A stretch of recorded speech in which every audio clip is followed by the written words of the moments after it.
AKTU के exams के लिए अभी भी यूट्यूब के रैंडम वीडियोस देख रहे हो? मुझे भी वही प्रॉब्लम थी। फिर मैंने डाउनलोड किया यूनिक सीरीज ऐप जो AKTU के सिलेबस के हिसाब से बना है। अब हर सब्जेक्ट एकदम इजी लगता है। यहाँ मिलते हैं जो वीडियो लेक्चर्स, नोट्स और प्रीवियस ईयर पेपर्स, सब AKTU सिलेबस के अकॉर्डिंग। बेस्ट पार्ट, पहली परचेज पे 20% ऑफ भी है। बस कोड यूज करो, सेव 20। डाउनलोड करो अभी Unique Series app, smart students की choice. Hello everyone, welcome back. I hope आप सभी लोग अच्छे होंगे एंड सब लोगों को ये जो हमारा प्यारा सा कोर्स है, प्यारा सा जो हमारा सिलेबस चल रहा है, which is nothing database management system, जिसको हम अपना इन शॉर्ट DBMS भी बोलते हैं, वो आप लोगों को अच्छे से समझ में आ रहा होगा। कोई भी डाउट नहीं होगा, सारे टॉपिक्स क्लियर होते जा रहे होंगे। ऑलरेडी हमने यूनिट 1 अच्छे से कंप्लीट कर लिया and it's our unit 2 part 10, मतलब हमने आधे यूनिट 2 भी ख़त्म कर ली है। एंड अब इसमें कुछ ऐसे टॉपिक्स हैं जो आज के में भी हैं और जो हम आगे कवर अप करेंगे, वो ऑलरेडी मैं आपको पहले पढ़ा चुकी हूँ, बीच में डिस्कस हो चुके हैं, तो हम वो नहीं रिपीट करेंगे बिकॉज ऑलरेडी काफ़ी लेंथी वीडियोस हो गई, काफ़ी पार्ट्स आ गए, तो आप लोगों को लगेगा। तो उनमें से कौन कौन से टॉपिक्स मैं एक बार आपको बता देती हूँ। तो सबसे पहले है आपका इंसर्ट। थोड़ी राइटिंग हो सकती है but I will try. Insert है, अपडेट, डिलीट स्टेटमेंट्स। अगर आप देखेंगे तो ये एक टॉपिक है जो ऑलरेडी अभी हमने प्रीवियसली डिस्कस करा है कि कैसे हम इंसर्ट करते हैं, कैसे अपडेट करते हैं, कैसे डिलीट करते हैं। अगर याद होगा तो SQL कमांड्स वाला जो लेक्चर था, बेसिकली हमारे पार्ट 9 एंड पार्ट 8 में हमने बहुत अच्छे से डिस्कस करा है। एंड उसके बाद है आपका यूनियंस एंड इंटरसेक्शंस। तो अगर याद होगा तो यूनियंस एंड इंटरसेक्शंस, और एक और है आपका माइनस। ये हम डिस्कस कर चुके हैं जब हमने अपने रिलेशनल अलजेब्रा की बात करी थी। याद होगा रिलेशनल अलजेब्रा की हमने जब बात करी थी तो उसमें उस टाइम पर हमारे दो काइंड ऑफ ऑपरेटर्स निकले थे, एक बेसिक थे, एक डिराइव्ड थे। याद है? तो हमने ये चीज़ वहाँ पे डिस्कस करी है। तो मुझे इसका लेक्चर नंबर तो एग्जैक्टली याद नहीं, बट ऑलरेडी हमने टॉपिक काफ़ी अच्छी डिटेल में डिस्कस कर चुके हैं, तो ये टॉपिक्स हम नहीं करेंगे डिस्कस। तो प्लीज़ कमेंट्स में ये मत लिखने लग जाना कि दीदी आपने तो ये वाला टॉपिक कराया है नहीं। दीदी ने सारे टॉपिक्स कराया, सब कुछ कवर अप कराया। एंड जो इसमें है आज के टेबल्स के बारे में ऑलरेडी हम बात कर चुके हैं, बट डोंट वरी, टेबल्स के बारे में जो चीज़ें होंगी वो मैं आपको अभी और अच्छे से सिखा दूंगी, तो चीज़ें क्लियर हो जाएंगी। इनडायरेक्टली हमने टेबल्स का भी बहुत ज़्यादा जिक्र करा है, वैसे प्रॉपर हेडिंग नहीं बट किया है, ठीक है। तो मैक्सिमम इसके बाद आपके 2 या 3 और लेक्चर्स आएंगे, उसी में आपकी यूनिट 2 कंप्लीट हो जाएगी। एंड शायद इसी 2 या 3 लेक्चर्स में आपके कंबाइंड होगा क्वेश्चन वाला लेक्चर। अगर नहीं होगा तो कोई नहीं, हम यूनिट 3 में कवर अप करेंगे, बट एटलीस्ट मैं ट्राई करूंगी कि एक आपका क्वेश्चंस वाला लेक्चर होगा ही होगा। और जैसे हमारी हर यूनिट्स में होता है वो लेक्चर्स होंगे। एंड जब हमारी प्रॉपर पूरा कोर्स कंप्लीट होगा तो हमारी 2 वीडियोस आएंगी डेडिकेटेड, जिसमें मैं आपके सारे क्वेश्चन सॉल्व करवाऊंगी, ठीक है। तो ऑलरेडी मैंने ये वाली आपको इन्फॉर्मेशन दे दी है जिससे आपकी चीज़ें क्लियर हो जाए। तो before moving ahead, before discussing ये आज हम अपने क्या पढ़ने वाले हैं, firstly let me introduce my self. This side राशि डागा, यहाँ पे मैं आपको डेटाबेस मैनेजमेंट सिस्टम पढ़ा रही हूँ। तो जो आज का हमारा टॉपिक्स है वो है SQL operators and procedure, tables and views. आज ये 3 टॉपिक हम पढ़ने वाले हैं। और जो ऑपरेटर्स के बारे में हम बात करेंगे, अगर आपने कोई और प्रोग्रामिंग लैंग्वेज पढ़ी होगी, जो कि मैं अज्यूम कर रही हूँ अगर आपने पढ़ी होगी, बेसिक C++, जावा, पाइथन, तो उसमें एक बेसिक हमारा टॉपिक होता है ऑपरेटर्स, जो सबने डिस्कस किया है, तो वही है। तो ये समझ लिया आज का लेक्चर आपका मिला जुला वाला काइंड ऑफ रहने वाला है। थोड़ी चीज़ें आपको आती हैं, थोड़ी चीज़ें मैं आपको बताऊंगी, क्लियर। तो yes, without any further delay, let's start our today's lecture, which is lecture number 10, जहाँ पे आज हम बात करेंगे SQL operators and procedures, tables and views. तो चलिए हम स्टार्ट करते हैं, और ऑलरेडी जो ये इन्फॉर्मेशन है वो मैंने आपको दे दी है इस बारे में। सबसे पहले बात करते हैं SQL ऑपरेटर्स क्या होते हैं। In SQL operators are symbols और the keywords that allow you to perform various operations on your data. देखो, ये सिर्फ SQL के ऑपरेटर्स के बारे में बात नहीं हो रही, ये मत समझना कि ये सिर्फ SQL के ऑपरेटर्स ही हैं। ये ऑपरेटर्स कॉमन होते हैं। अगर आपने कोई और भी प्रोग्रामिंग लैंग्वेज पढ़ी होगी तो वो बच्चा बता देगा। मुझे प्रोग्रामिंग की स्पेलिंग गलत लिख दी, मैंने गलत लिख दी, बट ठीक है, समझ रहे हो ना। जैसे C++ हो गई, C हो गई, जावा हो गई आपकी, राइट, पाइथन हो गया, या फिर आपकी जावा स्क्रिप्ट हो गई, ये सब में आपके ऑपरेटर्स कॉमन होते हैं। तो ऑपरेटर्स के या तो कुछ सिंबल्स होंगे, आपके सिंबल्स मतलब प्लस माइनस होता है, मल्टीप्लाई होता है, डिवाइड होता है, मॉड्यूलो होता है, बहुत सारे आपके होते हैं, या लेस देन, ग्रेटर देन, ये क्या सारे सिंबल्स हैं। या तो कुछ कीवर्ड्स होंगे, जैसे कीवर्ड्स एंड हो गया, और हो गया, नॉट हो गया, या तो कुछ कीवर्ड्स होंगे या कुछ आपके सिंबल्स होंगे जो आपको अलाउ करते हैं कुछ ऑपरेशंस आप परफॉर्म करो अपने डेटा में। मतलब ये आपको फॉर एग्जांपल डेटा दे रखा है, आप इसके ऊपर या तो आप क्या लगाओगे, सिंबल्स लगाओगे, या आप क्या लगाओगे, कीवर्ड्स लगाओगे। ठीक है, समझ आ रही है चीजें। तो ऑपरेटर्स क्या होते हैं, ऑपरेटर्स या तो आपके सिंबल हो जाएंगे जो मैंने बताया, ये आपके क्या है, सिंबल्स हो गए, या क्या होंगे, कीवर्ड्स होंगे जो मैंने आपको बताया, जो आप परफॉर्म करते हो, कुछ ऑपरेशंस इनसे परफॉर्म करवाते हो अपने डेटा पे। अब डेटा आपका कैसे भी हो सकता है। These operations range from mathematical calculation, data comparison to logical decision making and other data manipulation tasks. ये जो operations होते हैं, आप इससे क्या करते हो, कुछ mathematical calculations करते हो या कुछ comparison करते हो छोटा बड़ा, या आप ऐसे काम करते हो, decision making में help करते हैं कि इनकी calculation कितनी आई है ना, या कौन सी चीज़ ज़्यादा हमारे बेनिफिट हो रही है। तो एक क्या आपके इनडायरेक्टली आप एक डिसीजन मेकिंग में ये हेल्प कर रहे हैं आपके operators. They play a vital role in filtering, calculating and updating data efficiently, making your SQL queries more powerful and accurate when working with a database. तो ये फिल्टर आउट करने में बहुत काम आते हैं। अब जब आपने कैलकुलेशन दे दिया, ये बता दें इनमें से कौन बड़ा है, तो एक तो पीछे छूट गया, तो आपने डेटा को फिल्टर करने में काम आएंगे, कैलकुलेट अपडेट करने के लिए इंफॉर्मेशन, जो SQL की काफ़ी ज़्यादा हेल्पफुल रहती है जब वो अपने डेटाबेस के साथ काम कर रहा होता है। अगर मैं इन शॉर्ट बोलूँ तो ऑपरेटर्स आपके कुछ नहीं है, इट जस्ट योर सिंबल्स और द कीवर्ड्स। सिंबल्स हैं या आपके कुछ कीवर्ड्स हैं जो अलाउ होते हैं, कुछ ऑपरेशंस आप इनके थ्रू परफॉर्म करते हो, कुछ ऑपरेशंस आपने परफॉर्म करे अपने डेटा पे, जो आपके किस में हेल्प करते हैं, इन डिसीजन मेकिंग में हेल्प करते हैं, और जो टास्क होते हैं वो आपके कंप्लीट हो जाते हैं। आई होप आपको ऑपरेटर्स क्लियर हो गया, कोई डाउट नहीं होगा। बढ़ते हैं next topic which is the types of SQL operators. अब हमारे एसक्यूएल ऑपरेटर्स की टाइप भी तो हमें पता होनी चाहिए कितने तरीके के होते हैं। SQL operators can be group based on the kind of operation they perform, किस तरीके का वो ऑपरेशन परफॉर्म करते हैं उसके अकॉर्डिंग उन्हें ग्रुप किया जाता है। The most common categories include, जो बहुत कॉमन है, कॉमन ऑपरेटर्स कौन कौन से, अर्थमेटिक ऑपरेटर्स हो गया, comparison operator, logical operators, bitwise operators, compound operators and the special operators. Don't worry, इन सब के बारे में हम डिटेल में एक एक करके चीजें कंप्लीट करेंगे। Each type is design for specific purpose, is essential for handling different aspects of quarrying and modifying data in a database. तो हर किसी का अपना अपना खुद का पर्पस है, क्योंकि देखो अगर कोई चीज आप पढ़ रहे हो या कोई इंसान आपकी लाइफ में है या कुछ भी है, इन रियल और इन वर्चुअल वर्ल्ड, हर चीज का कुछ ना कुछ एक पर्पस होता है।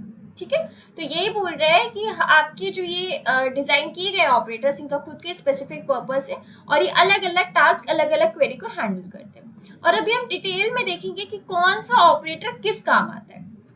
रुको ज़रा, अगर आपको ये सीरीज़ पसंद आ रही है तो जल्दी से जाइए यूनिक सीरीज़ का ऐप डाउनलोड करिए, लिंक आपको डिस्क्रिप्शन में मिल जाएगा। वहाँ पे आपको हर एक टॉपिक वाइज की डिटेल वीडियोस मिलनी है, प्लस PDF नोट्स भी मिलने हैं। तो वेट किस चीज़ का कर रहे हो, जल्दी से जाओ वहाँ पे जाके अपने डाउनलोड करो app. And yes, one more thing, इस वीडियो को लाइक भी करना अगर अच्छी लग रही है, हिट करो, सब्सक्राइब करो चैनल को, एंड मेक श्योर आप ऐप डाउनलोड कर लो। अब जैसे SQL का arithmetic operators, arithmetic operators are used in SQL to carry out basic mathematical operations on numeric values। अब जो हमारे arithmetic operators जो होते हैं SQL में, वो कैरी करते हैं बहुत बेसिक सी मैथमेटिकल ऑपरेशंस न्यूमेरिक वैल्यूज पे।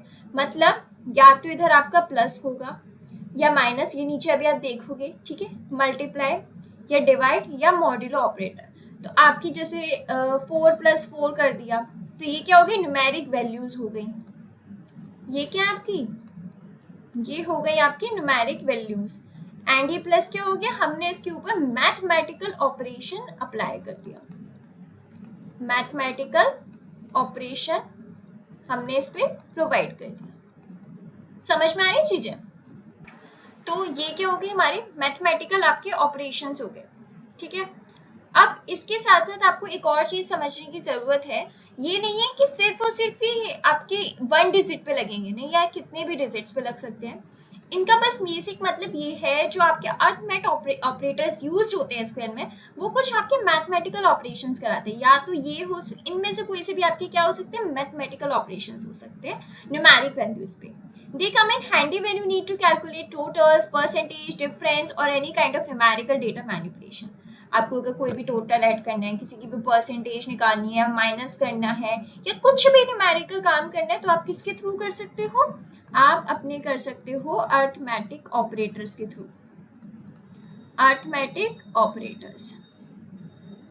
क्लियर? अब कौन कौन से ऑपरेटर्स है देखो, प्लस ये काम आता है एड टू वैल्यूज, लाइक 2 + 2 4, इसके minus subtract the second value from the first, यानी कि 2 - 2 0। Division, divide the first value by the second, यानी कि 2 / 2 1। मल्टीप्लाई, मल्टीप्लाई टू वैल्यूज, यानी कि 2 × 2 4। Modulo operator return the reminder modulus of a division. अगर मैं करूंगी 2 × 2 0, क्योंकि क्वेश्चन आपका जो रिमाइंडर तो कुछ नहीं आएगा ना, याद रखो ऐड के लिए काम आता है ये आपका सब्ट्रैक्ट के लिए काम आता है, ये आपका डिवाइड के लिए काम आता है, ये आपका मल्टीप्लाई के लिए काम आता है, एंड ये आपका रिमाइंडर के लिए काम आता है। क्लियर हो गए कौन कौन से ऑपरेटर्स होते हैं? बहुत इजी क्लियर हो गया होगा। अब इसको एक एग्जाम्पल के थ्रू समझो। कैलकुलेटिंग सैलरी इंक्रीमेंट, आप किसी की सैलरी इंक्रीज हुई तो उसको कैलकुलेट करो। Let's say we want to give employees, every employee a 5% salary increment, यानी कि जो भी उनकी सैलरी होगी उसमें 5% और इंक्रीज कर रहे हैं, ठीक है। The following query calculates a new salary based on the increment and display both the original and reverse salary side by side. तो अब जब न्यू क्वेरी लगाएंगे वो क्या करेगी, जो ओरिजिनल सैलरी से थी उससे 5% ज़्यादा सैलरी इंक्रीज कर देगी, और रिजल्ट में क्या देगी, हमें ओरिजिनल सैलरी भी देगी एंड साथ के साथ इंक्रीमेंट सैलरी भी हमें शो करेगी साइड बाय साइड। क्या क्वेरी है, हमने बोला सेलेक्ट कर लो एम्प्लॉयज़ की सैलरी, एम्प्लॉय सैलरी को हमने सेलेक्ट कर लिया, फिर हमने बोल दिया एम्प्लॉय की सैलरी में 1.05 इंक्रीज कर दो। क्यों, अगर आप 5% कर रहे हो तो 5% का क्या होता है, अगर आप करोगे 20 का, अगर आप डिवाइड लगाओ 1 में, नहीं जा रहा, एक और बार लगाया तो क्या हो गया, ये जाएंगे आपके 0.05, लाइक कुछ भी मान सकते हो, बट बेसिक इधर इन्होंने 1.05 बोल दिया, इसको मैं इरेज कर देती हूँ। मतलब बेसिकली इन्होंने 5% आपको इंक्रीज करा है, ठीक है, एज रिवाइज्ड सैलरी, और उसके आगे इन्होंने क्या लिख दिया, रिवाइज सैलरी भी, यानी कि साथ के साथ आप मुझे ओरिजिनल सैलरी भी दोगे और इंक्रीमेंट सैलरी भी दोगे, किस में से, एम्प्लॉयज टेबल में से।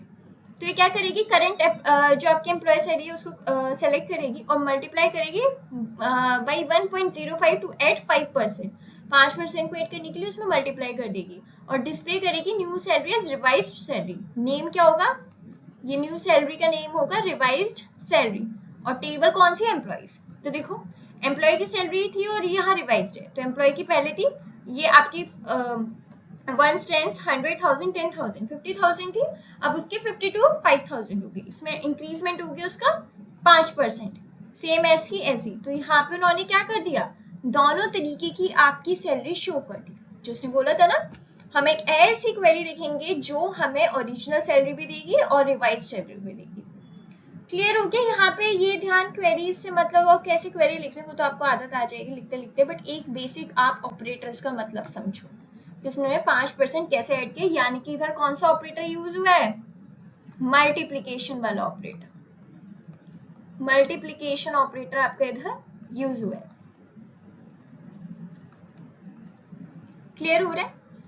आई होप आपको यहाँ पे अर्थमेटिक ऑपरेटर्स क्लियर हो गए होंगे। किसी को कोई डाउट है अर्थमेटिक ऑपरेटर्स में तो मुझे बताया जाए। अर्थमेटिक ऑपरेटर्स आई होप आपको क्लियर हो गया। बढ़ते हैं नेक्स्ट टॉपिक पे, विच इज कंपैरिजन ऑपरेटर्स। यहाँ पे क्या होगा, दो चीजों के बीच में कंपेयर किया जाएगा, टू न्यूमेरिक वैल्यूज के बीच में क्या होंगे, यहाँ पे कंपैरिजन होंगे, टू न्यूमेरिक वैल्यूज के बीच कंपैरिजन। आपके पास दो न्यूमेरिक वैल्यूज होंगे, उनके बीच कंपैरिजन होगा। Comparison operators in SQL are used when you need to compare values between two expressions. या तो कुछ वैल्यूज होंगी या आपके दो एक्सप्रेशंस के बीच में कंपैरिजन होगा, उसी को हम क्या बोलते हैं, comparison operator. For example, checking if one value is greater than another or if two values are equal. These operators are super helpful in filtering result based on the specific conditions in a query. अब यहाँ ये बोल रहे हैं compare करवाते हैं, इनमें comparison operator में क्या होता है, आप चीजों को कंपेयर कर रहे होते हो, या तो दो न्यूमेरिक वैल्यूज होंगी या तो एक्सप्रेशंस के बीच में कंपेयर हो रहा होता है। और ये आपके एसक्यूएल में क्यों बेनिफिशियल रहते हैं, क्योंकि ये आपको फिल्टर आउट में मदद करते हैं, और अगर कोई स्पेसिफिक कंडीशन लगाई होगी तो उसके बेस पे आपको क्या करके देते हैं, या आपको उसके बेस पे फिल्टर आउट करके देते हैं। क्लियर हो गए होंगे कंपैरिजन ऑपरेटर्स क्या होते हैं। मोस्ट कॉमन हम कंपैरिजन ऑपरेटर्स की बात करते हैं। सबसे पहले आते हैं equal to, greater than, less than, greater than और इक्वल टू, लेस देन और equal to, not equal to. Simple से ये तो आपने बचपन में पढ़े होंगे। आपका ये stands for equal, greater, and आपका ये हो जाएगा लेस, ये हो जाएगा आपका ग्रेटर देन और इक्वल टू, ये हो जाएगा आपका लेस देन और इक्वल टू, एंड ये हो जाएगा आपका नॉट इक्वल टू। ये कुछ नाम्स हैं जो आपको पता ही होने चाहिए। एग्जाम्पल देखते हैं comparison action. Let's say you have a table called maths that stores student marks. आपके पास एक टेबल है मैथ्स नाम की, जो इसमें आपके क्या स्टोर है, स्टूडेंट के मार्क्स स्कोर है, student marks. You want to fetch all the records where the student scored exactly 50 marks. Here's the SQL query. अब आपको क्या करना है, सारे के सारे उन स्टूडेंट्स की लिस्ट चाहिए जिनके मार्क्स क्या आए हैं, 50 से ग्रेटर आए हैं, नहीं एग्जैक्टली 50 मार्क्स हैं, जिनके एग्जैक्टली क्या है 50 मार्क्स। तो आप क्या करोगे, सेलेक्ट स्ट्रिंग ऑपरेटर। सारे क्यों आपने स्ट्रिंग ऑपरेटर ऑल क्यों यूज किया, क्योंकि आपको सारे स्टूडेंट्स चाहिए। आपने बोला मुझे सारे स्टूडेंट्स की लिस्ट दो, मैथ्स वाली जो टेबल है जहाँ पे मार्क्स आपके कितने 50 के इक्वल है। तो ये क्वेरी चेक क्या करेगी, हर एक रो में मार्क्स कॉलम में जाएगी, सिर्फ रिटर्न करेगी वही रो जिनके मार्क्स एग्जैक्टली क्या है, जिनके मार्क्स एग्जैक्टली 50 के इक्वल है। देखो select string from where marks 50, तो रोल नंबर 5 आ गया जिसका नाम मोहन है, उसके मार्क्स क्या है 50। यहाँ पे आपका क्या हुआ है, इक्वल टू ऑपरेटर यूज हुआ है। क्या हुआ है, इक्वल टू ऑपरेटर, जो कि यहाँ पे हमने लिखा भी है। तो आई होप यहाँ पे आपको कंपैरिजन ऑपरेटर भी क्लियर हो गया होगा कि कंपैरिजन ऑपरेटर क्या है। अर्थमेटिक और कंपैरिजन ऑपरेटर सबको क्लियर हो गए होंगे, कोई इतनी बड़ी वाली बात नहीं है। बढ़ते हैं next topic which is logical operators. In SQL logical operators are used to build more complex conditions in your queries. They help you combine multiple criteria to retrieve data that meets one or more specific rules. Logical operators क्यों use किए जाते हैं, जो आपकी complex conditions होती हैं उनको आप आसानी से सॉल्व कर सको। बहुत ज़्यादा मतलब अगर देखो नॉर्मल जो आपकी कंडीशंस होंगी तो वो तो आप कंपैरिजन ऑपरेटर से सॉल्व कर लोगे, बट यहीं पर अगर आपकी क्या है, कॉम्प्लेक्स है, क्या है, कॉम्प्लेक्स कंडीशंस हैं, तो उसको कौन सॉल्व करता है, लॉजिकल ऑपरेटर सॉल्व करता है। ये क्या करते हैं, हेल्प करते हैं multiple criteria to retrieve data that meets one or more specific rules. ये सारे की सारी टेबल्स को जोड़ता है, अगर वो पर्टिकुलर कंडीशन से मैच हो रही तो वो आपको राइट डाउन करके दे देता है। These operators especially useful when you are filtering data and want to apply multiple conditions within a single query. एक सिंगल क्वेरी के साथ अगर आप मल्टीपल कंडीशंस लगाना चाहते हो, अगर देखोगे तो कंपैरिजन ऑपरेटर में एक ही क्वेरी में सिर्फ आप एक ही कंडीशन लगा सकते हो, राइट। बट अगर आप चाहते हो आपकी एक ही लाइन में मल्टीपल कंडीशंस आ जाए तो उधर क्या यूज होता है आपका, लॉजिकल ऑपरेटर, क्योंकि यहाँ पे क्या बात हो रही होती है, लॉजिक से रिलेटेड बात हो रही होती है। समझ में आ गया, लॉजिकल ऑपरेटर्स आपके पास क्या है, कॉम्प्लेक्स क्वेरीज को सॉल्व करने के लिए काम आते हैं। और अगर आपको क्या करना है, एक ही क्वेरी में, एक ही लाइन में अगर आपको मल्टीपल कंडीशंस लगानी है तो आप लॉजिकल ऑपरेटर्स के थ्रू लगा सकते हैं। अब कुछ टाइप्स होते हैं लॉजिकल ऑपरेटर्स के, एंड जो रिटर्न करते हैं true only both conditions are true. मतलब अगर एक कंडीशन यहाँ लिखी और एक कंडीशन यहाँ लिखी है, अगर ये ठीक है और ये ठीक नहीं हुई तो नहीं होगा आंसर ट्रू। अगर ये भी ठीक है और ये भी ठीक है, मतलब दोनों ही ठीक है, तो आपकी एंड वाली कंडीशंस में क्या रिटर्न होके आ जाएगा, ट्रू, अदरवाइज फॉल्स। अगर एक भी सही नहीं है तो फॉल्स हो जाता है। और क्या बोलते हैं, return true if at least one of the condition is true. और क्या बोलते हैं, अगर यहीं पर आपका और लगा है और इसमें सही है, कंडीशन ट्रू है बट इसमें नहीं हो रही, देन स्टिल वो आपको ट्रू रिटर्न करके दे देते हैं। अगर दोनों में ठीक है तो अच्छी बात है, वो तो ट्रू रिटर्न करके ही दे देगा, बट अगर एक में है तो भी दे देगा। बट एंड क्या बोलता है, एंड बोलता है मुझे दोनों हाथ में लड्डू चाहिए, मुझे मतलब नहीं है एक में दे दे और एक में नहीं, अगर दोनों हाथ में लड्डू दोगे तो मैं खुश रहूंगा, और अगर एक हाथ में दोगे तो मैं दुखी हो जाऊंगा। और बहुत ज्यादा दयालु है, तो वो ये बोलता है अच्छा भाई हूँ, अगर आपने मुझे एक हाथ में लड्डू दिए तो भी मैं खुश हूँ, और अगर आप दोनों में दे दोगे तो भी मैं खुश हूँ। नॉट क्या कहते हैं, reverse the logical state of its condition, मतलब अगर मैं खुश हूं तो मैं काम करूंगा मुंह उतारने का, और अगर मैं उतारू मुंह से घूम रहा हूं तो मैं काम करूंगा मूड खुश कर दूं। यानी कि फॉल्स का ये कर देता है ट्रू, और ट्रू का कर देता है false. Clear? If the condition is true it becomes false and vice versa. वही वाली कंडीशन ट्रू है तो फॉल्स कर देगा, और अगर कंडीशन फॉल्स है तो कंडीशन आपकी ट्रू बना देगा। क्लियर? एग्जाम्पल देखते हैं लॉजिकल ऑपरेटर का। Let's say you have an employee table and you want to fetch all the records where the employee is from the city Allahabad and their country is India. तो यानी कि उसने condition दे दी कि अगर दोनों condition होगी match तभी वो ट्रू देगा। यानी कि उसको एम्प्लॉयज की टेबल में से ऐसा एम्प्लॉय चाहिए जो तो इलाहाबाद का है, ये साथ के साथ उसकी कंट्री इंडिया भी है। तो उसकी क्वेरी क्या लिखी जाएगी, हमें सारे के सारे एम्प्लॉयज को ढूंढना है जहाँ पे एम्प्लॉय सिटी इलाहाबाद होनी चाहिए एंड एम्प्लॉय कंट्री इंडिया। अब आपने यहाँ पे एंड लगा दी, पता है इससे क्या होगा, दोनों कंडीशंस चेक होंगी, मतलब सिटी भी चेक होगी और कंट्री भी चेक होगी, दोनों की दोनों कंडीशन चेक होंगी। अगर इसमें आपकी सिटी सही है और कंट्री नहीं है तो क्या कर देगा रिटर्न फॉल्स, और अगर दोनों ठीक है तो आपको करेगा रिटर्न ट्रू। क्लियर?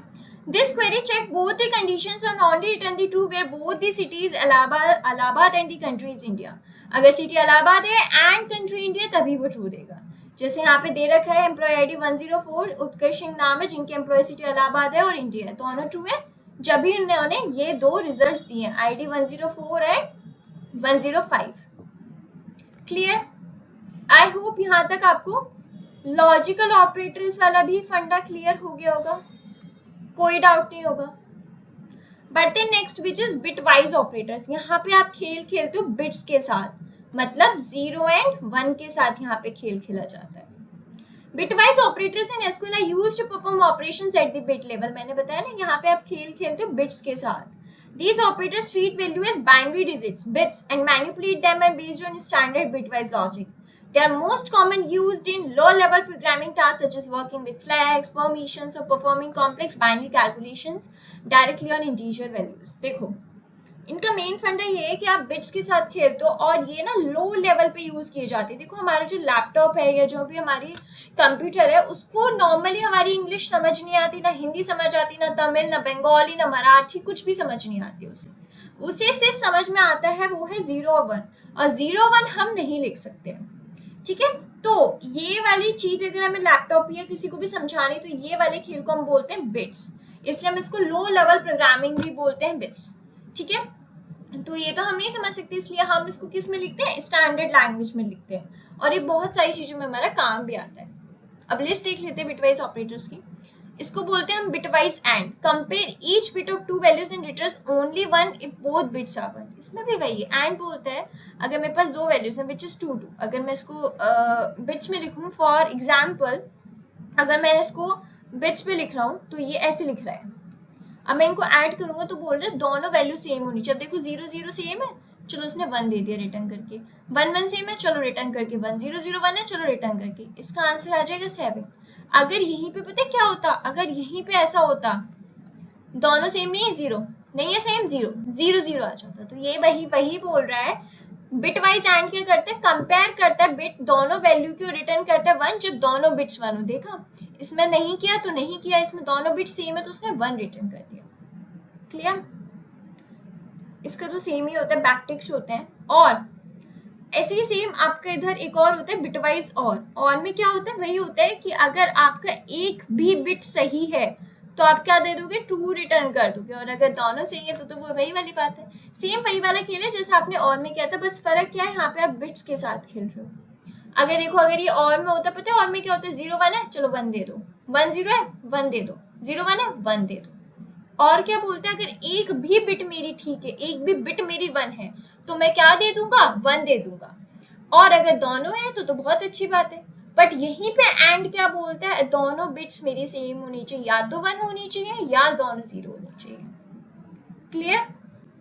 अब बिटवाइज जो एक्सॉर है जिसे ऐसे रिप्रेजेंट करते हैं बिल्कुल ही उल्टा है।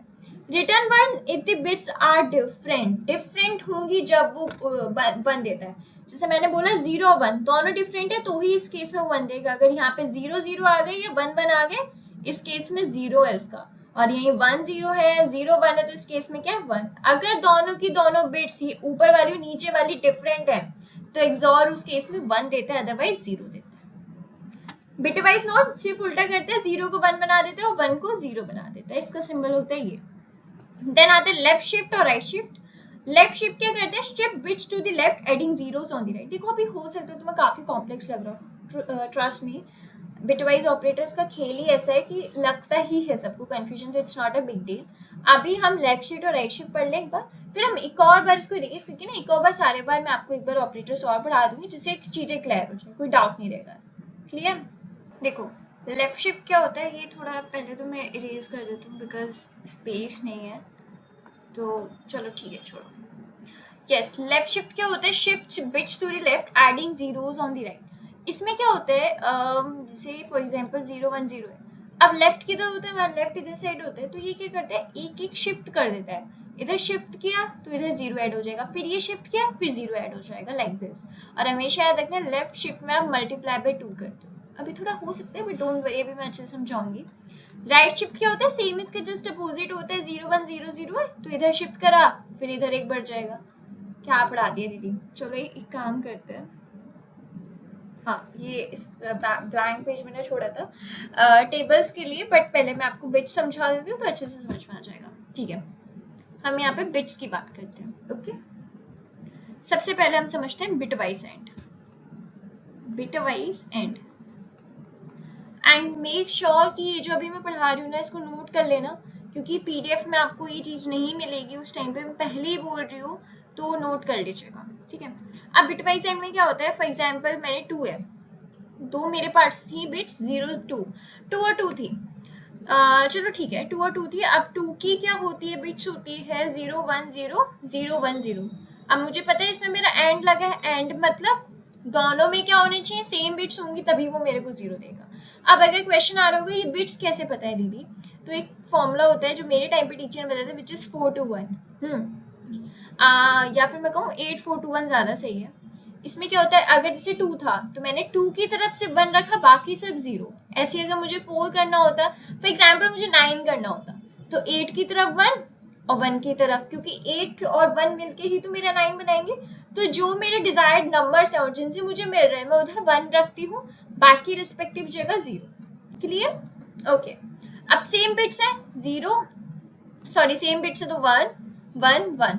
अब मेरा 1 1 1 अगर मैं यहाँ पे करूँ तो क्या बन जाएगा, 4 2 5 6 और 7 बन जाएगा। क्लियर? ये तो एंड वाला सिलसिला हो गया। अगर वो अलग होती तो आपको पता है आपका 0 आ जाता। अगर यहीं पे मेरा और होता, और भैया मेरे बहुत अच्छे, वो बोलते अगर मुझे एक भी सेम मिल रहा है ना 1 वाली तो मैं 1 दे देता हूँ। अब इसने बोला 0 है, अच्छा 0 है, दोनों बट सेम है, ठीक है। बट अगर मैं इस चीज में बोलूँ, ये तो चलो समझ जाओगे, इसका समझते हैं। डिफरेंट है बट एक जगह 1 है तो उसने मुझे चुपचाप क्या दे दिया, 1 1 है 1। समझ में आ रही? और क्या बोलते हैं कि मुझे एक जगह भी 1 मिल जाएगा तो मैं आपको दे देता हूँ। बट एंड बोलते मेरी दोनों बिट्स एक जैसी होनी चाहिए, या तो 0 0 या 0 1। 1 0 नहीं चलेगा, ना ही 0 1 चलेगा। एंड और तो समझ आ गई, ठीक है। एक्सॉर जस्ट अपोजिट है। एक्सॉर क्या बोलता है, दोनों डिजिट्स मेरी अलग होनी चाहिए। अब देखो दोनों डिजिट्स अलग है, मैं कहा हाँ ठीक है 1 दे दो, अलग है हाँ 1 दे दो 1 दे दो, तो आ गई 7। अगर सेम मेरा ये वाला सिलसिला होता, सेम है 0 2, सेम है 0, सेम है 0। एक्सॉर बोलते मेरी दोनों बिट्स अलग होनी चाहिए जब भी मैं 1 दूंगा, वरना 1 नहीं दूंगा। क्लियर? अगर मैं बात करूँ नॉट की, नॉट बोलते हैं 0 है तो उसको 1 कर दो, 1 है तो 0 कर दो, जस्ट। अब हम बात करते हैं अपने लेफ्ट शिफ्ट की। लेफ्ट शिफ्ट हमारा क्या बोलता है, जैसे 0 1 0 है, लेफ्ट शिफ्ट कर दो बाई 1 कर दो, तो मतलब एक करना है, इसको हटा देंगे तो बचेगा क्या, सिर्फ अब 1 0। फिर आपको जो नंबर ऐड करना है वो ऐड हो गया, बाई 2 करना है तो 2 को हटा दिया, क्या बचा 0। फिर जो नंबर ऐड करना है वो ऐड कर दो। बट मोस्ट प्रोबेबली क्या होता है, लेफ्ट शिफ्ट में आपका मल्टीप्लाई बाय 2 होता है। ठीक है। सेम अगर हम बात करें अपने राइट शिफ्ट की बात करें, सेम अगर हमें मिला ये, तो राइट शिफ्ट हमारे इधर होता है, यानी कि इसको अगर हम इधर कर देंगे तो क्या बचेगा 1 0 0। ठीक है। सेम अगर अभी हमें 2 को करना है तो क्या बचेगा 0, और आगे आप कुछ भी ऐड कर सकते हो। राइट शिफ्ट में क्या होता है डिवाइडेड बाय 2, यही है मेन जो है, और कुछ भी नहीं है बिट्स का खेल। आई होप क्लियर हो गया होगा, और मैं दे रही हूँ 2 मिनट, इसको नोट कर लो, जो भी करना है कर लो, क्योंकि ये आपको पीडीएफ में नहीं मिलेगा। क्लियर हो गया होगा। लेट्स रेज इट, क्योंकि हमें इधर कुछ और टॉपिक पढ़ना है विच इज टेबल्स, तो अभी हम वो भी पढ़ेंगे। बट आई होप आपको ये वाला भी ऑपरेटर्स जो हैं बिटवाइज ऑपरेटर्स भी क्लियर हो गए होंगे, इसमें भी आपको कोई डाउट नहीं होगा।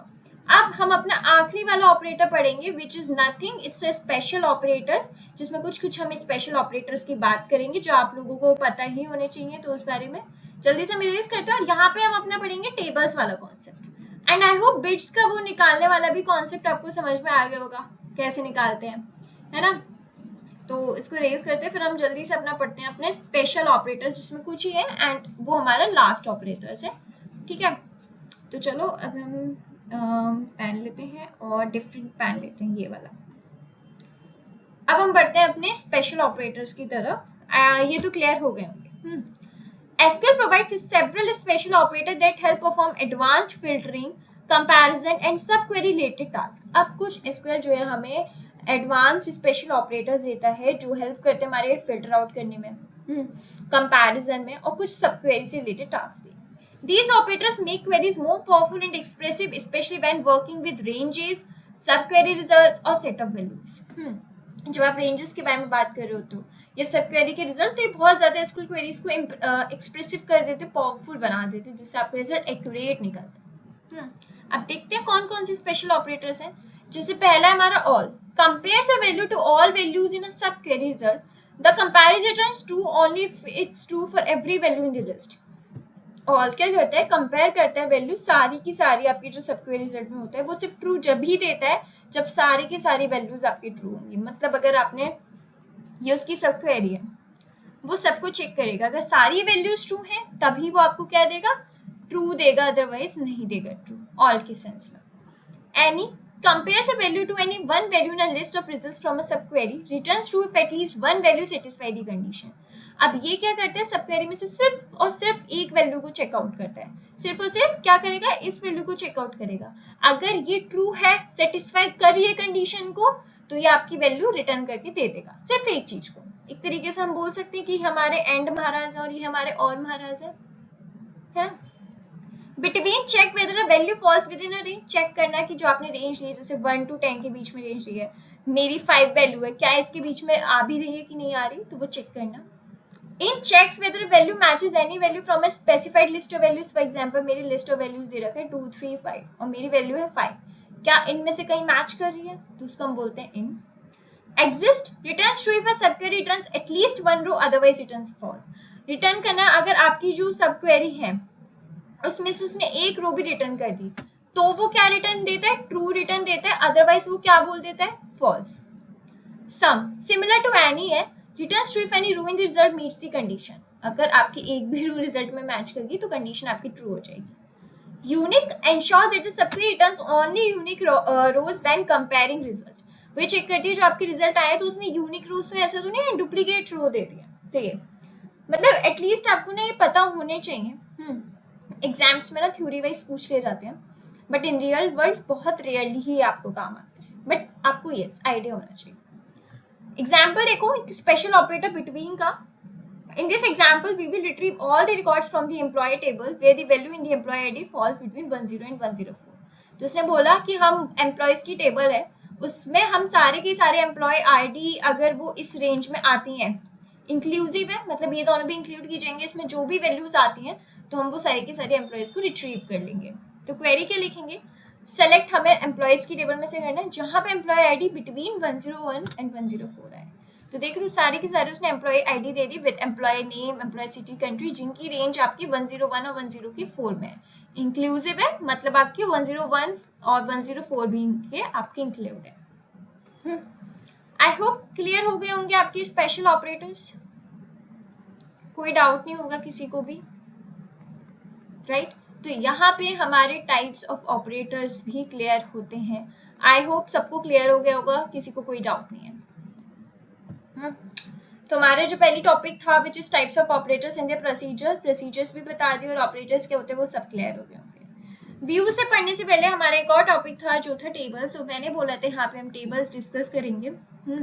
पीडीएफ में आपको नहीं मिलेगा तो यहीं पे थोड़ी चीज़ें समझ लेना। बहुत हम इनडायरेक्टली इस चीज़ को समझ चुके हैं, बट स्टिल एक बार मैं आपको अच्छे से समझा देती हूँ। थोड़ी टेबल्स बना लेते हैं। अब देखो, ये हमारी क्या है, टेबल बोलते हैं हम नॉर्मल लैंग्वेज में, बट इसको हम रिलेशन बोलते हैं, याद होगा। ये हमारे, हम इनको कॉलम्स बोलते हैं, बट इनको हम असल में क्या बोला जाता है, एट्रीब्यूट्स बोला जाता है, याद है ना। ये हमारी रोज होती हैं, बट हम इनको टपल्स बोलते हैं, राइट। यहाँ पे एक हमारी होती है प्राइमरी की,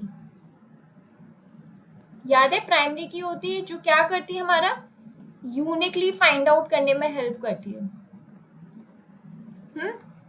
और भी सारी कीज होती है, वो कीज वाले में आप देख लीजिएगा, ओके। एंड मेनली बस यही है, मेनली यही है। ये तो आपको पता है सेल ही होता है जो आपके रो और कॉलम से मिलके बना है, मेनली बस यही है टेबल्स में। बाकी कीज वाला है तो मैंने आपको यूनिट 1 में, आई थिंक यूनिट 1 थी या यूनिट 2 तो मुझे याद नहीं है, तो कीज काफ़ी अच्छे से एक्सप्लेन करी, तो आप सर्च करोगे तो वो चीज़ मिल जाएगी। बाकी कुछ भी नहीं है टेबल्स में। टेबल्स का बस इतना सा ही टॉपिक था, तो मैंने सोचा कि मैं ऐसे ही आपको एक्सप्लेन कर दूंगी why there is a need of any kind of a theoretical way. I hope आपको टेबल्स वाला टॉपिक भी क्लियर हो गया होगा, कोई डाउट नहीं होगा। नेक्स्ट टॉपिक पर बढ़ते हैं विच इज व्यू। व्यू भी ना काइंड ऑफ थ्योरेटिकल ही है, क्वेरीज आपसे बहुत रेयरली ही पूछी जाएंगी, बट एक बार हम देख लेते हैं। याद होगा जब हमने डेटा एब्स्ट्रैक्शन पढ़ रहे थे तो उसमें एक लास्ट लेवल होता था which is view, external view. तो हम उधर बोलते थे कि अगर मल्टीपल यूजर्स बैठे हैं तो उनको उनकी जो विंडो है वो कैसी दिखाई देगी। फॉर एग्जाम्पल, अगर मुझे अमेजोन पे जाके अपना कार्ड देखना है तो मैं सिर्फ कार्ड वाला देख पाऊंगी। दूसरा, मेरा वहाँ पे या फ्रेंड बैठी है तो वो ये बोल रही है कि मुझे तो अपना पेमेंट करना है, तो उसके सामने पेमेंट वाला व्यू आएगा। हालांकि है ऐप एक ही अमेजोन, बट सब अलग अलग व्यू देख रहे हैं, तो वो क्या है, एक्सटर्नल व्यू, उसी बारे में बात होती है। A view in a DBMS is a virtual table, doesn't store data physically. Instead, it shows data from one or more real tables using a saved SQL query. ये वर्चुअल टेबल है, यहाँ पे कोई आपका फिजिकली डेटा स्टोर नहीं होता, बल्कि आपकी जो रियल टेबल्स होती हैं उसमें जो सेव्ड क्वेरीज होती हैं उसके थ्रू ही आपको रिटर्न होता है। क्योंकि आप खुद सोचो, अब आप देख रहे हो, मैं अगर स्क्रॉल कर रही हूँ, मैं अपना कार्ड देख रही हूँ, तो मेरा कार्ड देख रही हूँ, तो उससे कोई डेटा तो हो ही नहीं रहा, डेटा स्टोर थोड़ा ना हो रहा। बट यस, मैंने जो क्वेरी दी होगी कि अगर मैं कार्ड देखूँ तो ये चीज़ें शो हो, वो आपकी कार्ड की चीज़ें काम आ रही है। तो यही है कि वो कोई डेटा आपका फिजिकली स्टोर नहीं करता, बट यस आपकी जो और टेबल्स होती हैं उसमें से आपका एसक्यूएल क्वेरी यूज करते हैं। व्यूज को तरीका क्या क्रिएट करने में पहले ही बोल रही हूँ, क्वेरीज नहीं पूछी जाती तो टेंशन नहीं लेनी है, बस समझने के पर्पज से देख लो। Use create view to make a view. Create view, name as select columns table name, ये आपको पता है, ये आपकी क्वेरी होती है for creating a view. View आप क्रिएट कर रहे हो, क्या व्यू का नेम लिखना है, मैंने बोल दिया कार्ड, दूसरे ने बोलिए ट्रांजेक्शन, उसके अकॉर्डिंग आपका व्यू क्रिएट हो गया। एग्जाम्पल इन्होंने बता दिया, जैसे आपको सेलेक्ट करना है नेम और एड्रेस, यहाँ पे स्टूडेंट डिटेल्स, तो आपको वही चीज़ें शो होंगी। अब आपको डेटा देखना व्यू में से, तो आपको पता है डेटा देखने की तरीका कि सारा के सारा आपको डेटा देखने को मिल जाएगा। And if you want to update your view, तो आप क्रिएट कर सकते हो या रिप्लेस कर सकते हो मार्क्स वगैरह जो पर्टिकुलरली चीज़ें हैं, बट येस क्वेरीज नहीं पूछी जाती, ये मैंने सिर्फ और सिर्फ आपके मतलब के लिए रख दी है, पढ़ सकते हो। व्यू का बस इतना ही है जितना मैंने आपको बताया था। डिलीट व्यू के लिए आपको कमांड पता है विच इज ड्रॉप व्यू। अब जो मेन चीजें आती हैं कि एडवांटेजेस क्या है और लिमिटेशंस क्या है और रियल यूज केसेस क्या है, वो चीजें समझो। एडवांटेजेस क्या है, सिक्योरिटी, हाइड स्पेसिफिक कॉलम्स और रोज फ्रॉम द यूजर्स। अब मैंने बताया ना, जो चीज मुझे देखनी सिर्फ वही मुझे चीज दिखाई देगी, मुझे नहीं पता उसके इंटरनली काम क्या चल रहा है, सबसे पहली एडवांटेज है। Simplicity, combine complex query into one simple view. बहुत कॉम्प्लेक्स क्वेरीज चल रही होती है अंदर, बट जब हम कुछ चीज देख रहे होते हैं तो हमें तो एक क्लियर और सिंपल चीज देखने को मिलती है, राइट। तो क्या है, सिंप्लिसिटी है। Consistency, shows a stable structure of data. Proper आपके स्ट्रक्चर होता है डेटा का, कुछ भी नहीं है कि ऐसी ऐसी चीजें हो रही, कुछ भी नहीं। Data integrity ensures data meet certain conditions, यहाँ पे कुछ रूल्स होते हैं, कुछ आपकी रेगुलेशंस होती हैं जो उसके अकॉर्डिंग मीट करनी ही चाहिए, तो वो चीज़ें होती हैं। तो कुछ लिमिटेशंस भी है, जैसे आपके डीएमएल ऑपरेशंस होते हैं which is data manipulation language, data manipulation language जो आपके इंसर्ट होता है, अपडेट होता है, delete, may not work on complex views, ये कॉम्प्लेक्स व्यू पे काम नहीं करते हैं, ठीक है, ये चीज़ें आपके कॉम्प्लेक्स व्यू पे काम नहीं करते। Can not use parameters in views, आप पैरामीटर्स यूज नहीं कर सकते हो। नो रूल्स और defined values allowed inside views, अगर आप कुछ वैल्यूज देना चाहते हो तो वो भी नहीं दे सकते हो, जो ऑलरेडी है वही चीज़ आपको दिखाई जाती है, आप अपने अकॉर्डिंग कुछ एडजस्ट नहीं कर सकते हो। क्लियर? अब यूज केसेस क्या है? Restrict user access to sensitive data, आपका डेटा सेव रहता, कोई भी उसको एक्सेस नहीं कर सकता। हाइड कॉम्प्लेक्स ज्वाइंस और क्वेरी लॉजिक, जो पीछे उसका लॉजिक चल रहा है तो वो आपको नहीं दिखाया जाता। Reuse complex query without repeating, बहुत जगह होता है कि जो आपकी कॉम्प्लेक्स क्वेरीज है ना वो रिपीट हो रही होती हैं बट आपको नहीं पता होती है वो चीज़ें। Rename columns without changing real tables, अब आपको जब कॉलम नेम चेंज करते हो तो आपकी रियल टेबल चेंज नहीं होती, उसके अंदर फिर भी कॉलम नेम चेंज हो जाता है। ये कुछ यूज केसेस हैं व्यू के। कंक्लूजन क्या है? Views and DBMS help make your database cleaner, safer and easier to use without touching your actual data. ये आपके एक्चुअल डेटा को चेंज नहीं करते बट यस आपको पता भी नहीं चल रहा होता क्या चीज़ हो रही है। ठीक है, तो आई होप आपको व्यूज भी समझ में आ गया होगा। टॉपिक्स बहुत छोटे छोटे ऑलमोस्ट हम पढ़ चुके, तो इतना लेंथी लेक्चर्स आई होप ना हो। तो yes this is all for today. I hope आपको आज के लेक्चर समझ में आया होगा, कोई भी डाउट नहीं होगा, बट अगर स्टिल डाउट है तो आप मुझसे आराम से पूछ सकते हो। आज हमने जो पढ़ा अपने एसक्यूएल ऑपरेटर्स के बारे में हमने पढ़ा, हमने इसमें कौन कौन से ऑपरेटर्स पढ़े वो भी हम डिस्कस कर लेते हैं। पहले हमने पढ़ा अपना अर्थमेटिक ऑपरेटर, ठीक है। नेक्स्ट हमने पढ़ा अपना कंपैरिजन ऑपरेटर, हमने कंपैरिजन ऑपरेटर देखा। फिर हमने अपने अर्थमेटिक कंपैरिजन देखा, फिर हमने लॉजिकल ऑपरेटर देखा, फिर हमने अपना बिटवाइज ऑपरेटर देखा एंड एट लास्ट हमने देखा अपने स्पेशल ऑपरेटर। फिर थोड़ा हमने बात की टेबल्स के बारे में जो ऑलरेडी हमें आइडिया था, ठीक है। नेक्स्ट हमने बात करी व्यूज के बारे में जो हमें पता थी क्या होती है। बेसिक हमें क्वेरीज इतनी याद काम नहीं आती, फिर हमने उसके अंदर कुछ एडवांटेजेस देखे जो थोड़े काम के थे, एडवांटेजेस आपको पता होने चाहिए। देन हमने देखा लिमिटेशंस क्या होती है, राइट, और फिर हमने लास्ट में देखा उसके यूज केसेस। तो आज के लेक्चर में हमने ये सब चीज़ें डिस्कस करी एंड जो ऑलरेडी मैंने आपको स्टार्टिंग के लेक्चर में बता दिया था, जो चीज़ें हम नहीं पढ़ेंगे वो चीज़ें मैंने आपको क्लियर कर दी थी, क्योंकि ऑलरेडी वो चीज़ें हम कवर अप कर चुके हैं, तो वो हम अगेन चीज़ें कवर अप नहीं करेंगे। तो आई होप आपको आज का लेक्चर अच्छा लगा होगा, कोई भी डाउट नहीं होगा, बट अगर स्टिल आपको कोई भी चीज़ समझ नहीं आए तो आप मुझसे आराम से पूछ सकते हो कमेंट्स सेक्शन में।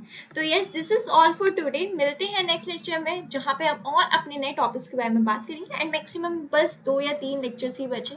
आई विल ट्राई कि लेक्चर्स जल्दी ही खत्म हो, then we will move to the next unit which is unit 3। But yes सारी चीज़ें मैं कवर करके जाऊँगी, कुछ भी आपका नहीं छूटेगा, ठीक है। तो yes this is all for today, and करते हैं हम आज का लेक्चर यहीं पे। मिलते हैं नेक्स्ट लेक्चर में, till then keep learning and keep exploring.